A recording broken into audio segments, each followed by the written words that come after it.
This is day 5 of attempting to watch one romantic comedy every day for the next year. Hello, my name is Gage, and I'm going to attempt to watch one romantic comedy every day for the next 365 days. So I asked ChatGPT to generate me a list of 365 romantic comedies to watch over the next year. And for day 5, I rewatched the film 500 Days of Summer.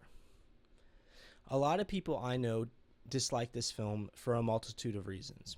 One being that it's kind of a jumbled timeline, another being how the story was about a character who was overly obsessed with a woman who was not romantically interested in at all. And personally, I completely disagree with all those reasons. I love films that successfully mess around a natural timeline in order to tell a story in a certain way. And the way these two characters grow over the course of the film is quite different. One in one direction and the other in the opposite.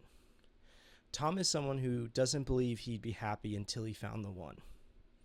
And Summer is someone who doesn't believe in love at all.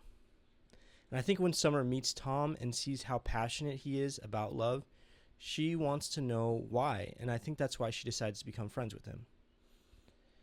And Tom naturally falls in love with her because since he desperately wants love, he attaches to any woman that decides to become friends with him at all.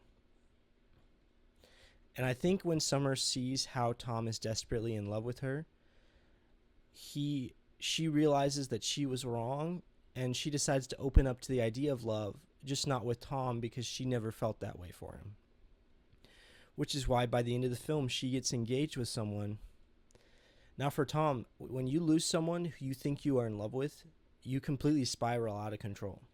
Which is why I think some people hate this film because they do not connect with the characters at all. At one point in my life, I also thought I was in love with someone who did not feel the same way. And when they stopped talking to me, I thought it was the end of the world. But it wasn't. And I think that's one of the reasons why I resonate with this film so much. I understand what Tom is going through, and I think those who have not felt that way just don't understand this movie. Now, when it comes to acting, I think both Joseph Gordon-Levitt and Zooey Deschanel both crush these roles and portray the character growth I described near perfectly. I'm surprised Joseph Gordon-Levitt didn't get nominated for an Oscar. For all those reasons, I give this film a 9.5 out of 10. And for day 6, I'll be rewatching one of my all-time favorite movies, The Princess Bride, which is available on Disney Plus if you would like to watch before I leave my review.